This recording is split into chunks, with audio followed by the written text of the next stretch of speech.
Fourth grade, lesson 12.9 is problem solving elapsed time. Elapsed time just meaning like how much time has gone by or how much time will be going by. The essential question is, how can you use the strategy draw a diagram to solve elapsed time problems? Here's an elapsed time problem. Let's take a look. Dora and her brother Kyle spent 1 hour and 35 minutes doing yard work.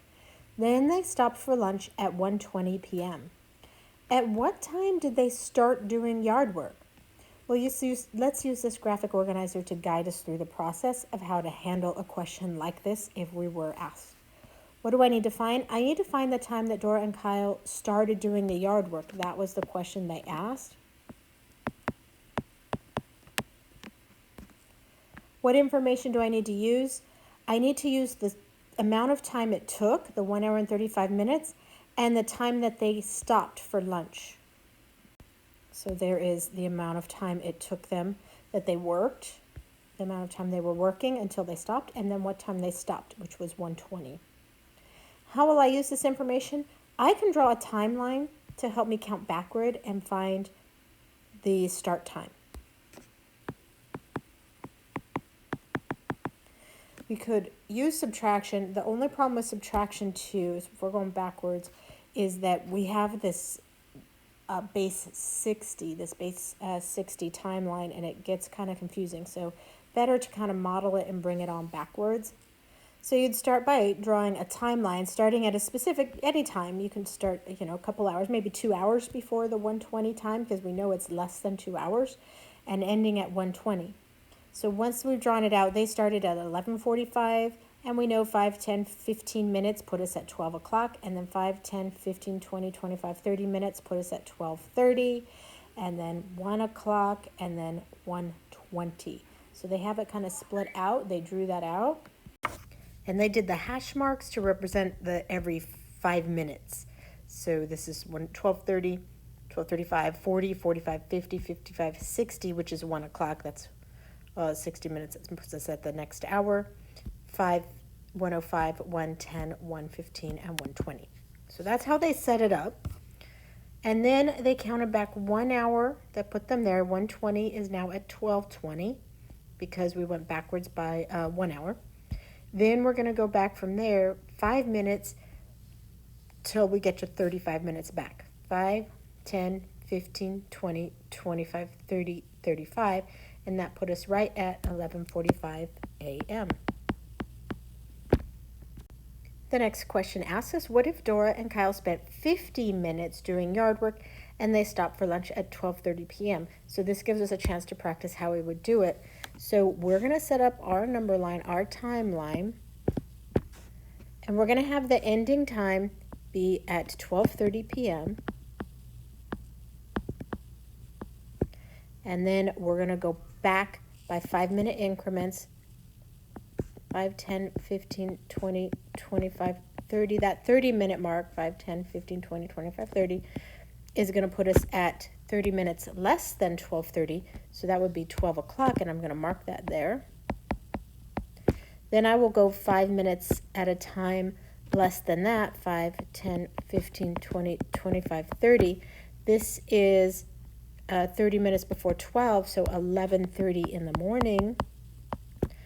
And then again, 5, 10, 15, 20, 25, 30. Hopefully that made sense how I set that up. And now they say ending at 12:30, so this will be my starting point. I'm going to go back by 50 minutes. And I can count by those 5 still. 5, 10, 15, 20, 25, 30.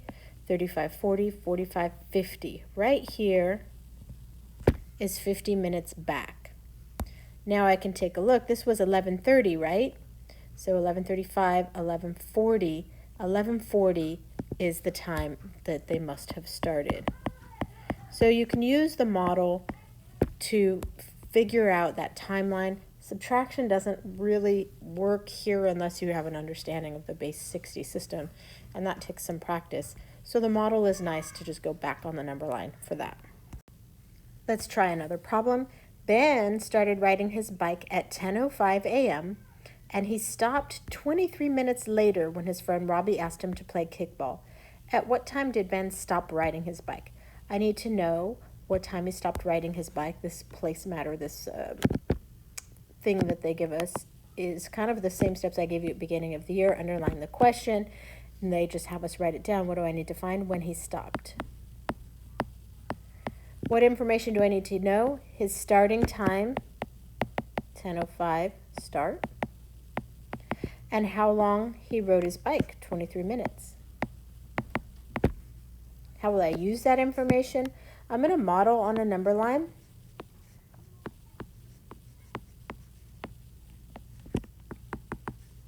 Start at 10:05 and then go 23 minutes down the line. So here is the number line already drawn for me, the starting point at 10:05.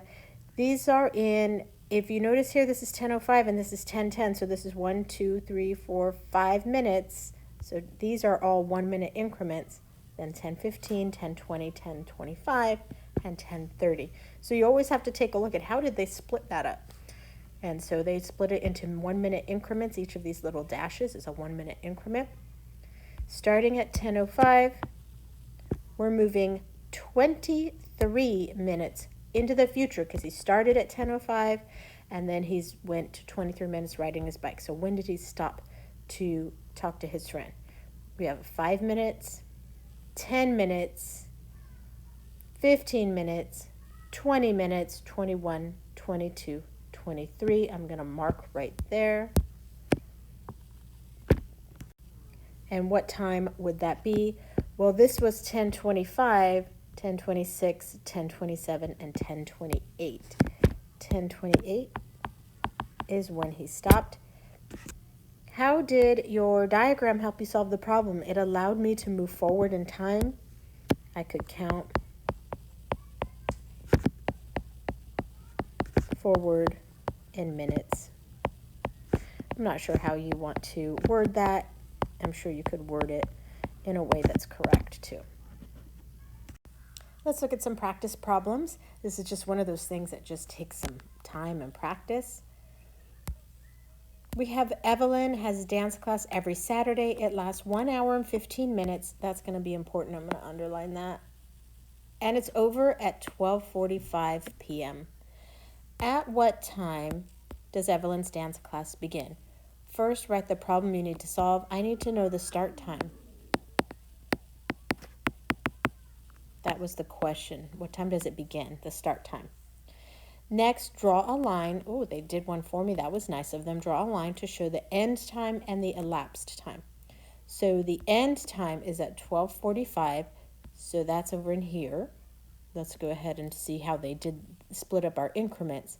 They have 1 hour from here to here. 1, 2, 3, 4, 5, 6, 7, 8, 9, 10, 11, 12. This must be the 5 minute increments. 5, 10, 15, because on an analog clock, right, it's split into 12 hours, or 12 is the 5 minute increments. So 5, 10, 15, 20, 25, 30, 35, 40, 45, 50, 55, 60. That's what they've done. So these are all 5 minute increments, which means this is all 5 minute increments. So if I want to know the end time at 12:45, I'm going to count by 5, 5, 10, 15, 20, 25, 30, 35, 40, 45, right here. I'm going to mark that. And now I want to go backwards by 1 hour and 15 minutes. I'm going to start with that 1 hour. What's 1 hour before 12:45 in the middle of the day? 11:45, right? So at 11:45, which should be right around here, I'm just going to count to be sure. That's 11 o'clock, and then 5, 10, 15, 20, 25, 30, 35, 40, 45. Yes, right here. I'll mark that. So going back by that 1 hour takes care of this part. And now I'm just going to count by 5 going backwards for that 15 minutes. 5, 10, 15. That puts me right here. What is the time of day for that? Well, this is 11 o'clock, 11:05, 10, 15, 20, 25, 30. 11:30 is when her class begins. They next ask us, what if Evelyn's dance class started at 11 a.m. and it lasted for 1 hour and 25 minutes? At what time would her class end? Describe how this problem is different from problem 1. Well, the difference on problem 1 compared to this one is This one we knew the end time and went backwards. This one we know the start time and we're going to need to move forward.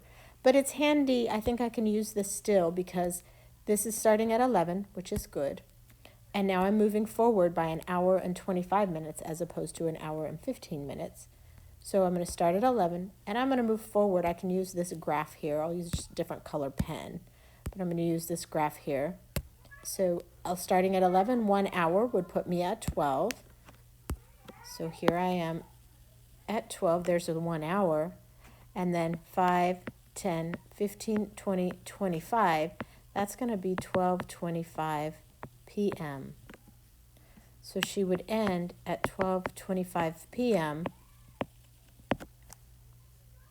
is the ending time for her class.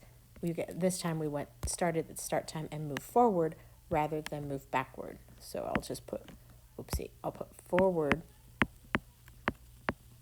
in time as opposed to the backwards in time. So this is answering the describe how the problem is different from problem 1. They went forward in time instead. Here are 2 more practice problems. This is one of those things we just need to see it several times and then we get the hang of it. I mean, maybe you're feeling okay, but let's just practice a few more just to make sure. Beth got on the bus at 8:06 a.m. 35 minutes later, she arrived at school. At what time did Beth arrive at school? Well, we know her start time when we got on the bus, and we know how many minutes she was on the bus. And they put them in words. Don't let their putting the numbers in words, the numerals in words, confuse you. You can read and you can math. You can do both. You're very talented. So we're going to start with her start time at 8:06. I'm going to go ahead and draw my line. I can use this line, I think. I'm going to start it at 8 o'clock a.m. And then I'm going to end it at 9 o'clock a.m. And I'm going to do 5-minute increments in between, just like they did in the last one. And I know that halfway is 30 minutes. That's 6 dashes, right? So 1, 2, 3, 4, 5, 6. Then 7, 8, 9, 10, 11. That last one will be 12. I think I've done that correctly. Let me double check. That is 5, 10, 15, 20, 25, 30, 35, 40, 45, 50, 55, 60. Yes, perfect. All right. So we need to start at 8:06 a.m., which would be right here. I'll just, to make it easy, go 8:05 and go forward 35 minutes and then add that extra one for the 6 onto it. So 35 minutes, 5, 10, 15, 20, 25, 30, 35, and then that one more makes me at 36. Now what is that total then? 5, 10, so 8 o'clock, 8:05, 10, 15, 20, 25, 30, 35, 40, and then that one more made me 8:41 a.m. Let's look at this number 4, and hopefully this is all you need for the practice to kind of be able to tackle this on your own. Lyle went fishing for 1 hour and 30 minutes. Okay, let's kind of circle or underline that or make a note of it. Until he ran out of bait at 6:40 p.m. So at 6:40 p.m. is when he stopped because he ran out of bait. At what time did he start? So I know the ending time. I just don't know the start time. So I'll use this line again. It's already there and straight for me. Okay. I know our ending time is 6:40. I know he was there for an hour and a half. So I'm going to go back by an hour and then back by further.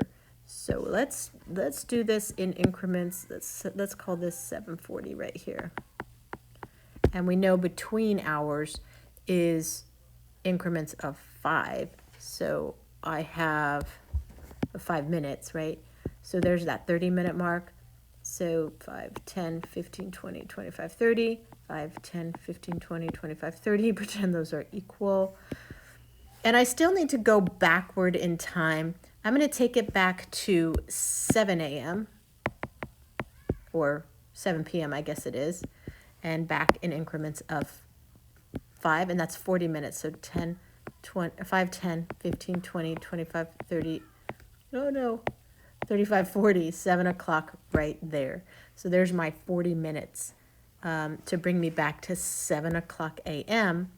Now that I have it set up on the line, I'm going to go ahead and take myself back an hour. And then I need to go back 30 minutes, 5, 10, 15, 20, 25, 30 right here. 5, 10, 15, 20, 25, 30 right here. This was 7 o'clock right here. So 7:05, 7:10. 7:10 p.m. is when he started fishing. So it takes practice to kind of figure out what you need to do. Just remember that there are 60 minutes in an hour. Use that to your advantage. Model it through, because if we try subtracting some of those, it won't work right. Not the way we subtract and borrow or carry over, because we subtract and carry over on a base 10 system, and time is a little funky like that. So we just use that timeline to help make up for that, so we don't have to battle that. I hope that this made sense to you and you're ready to go and try a few on Think Central, and I'll be around if you need help.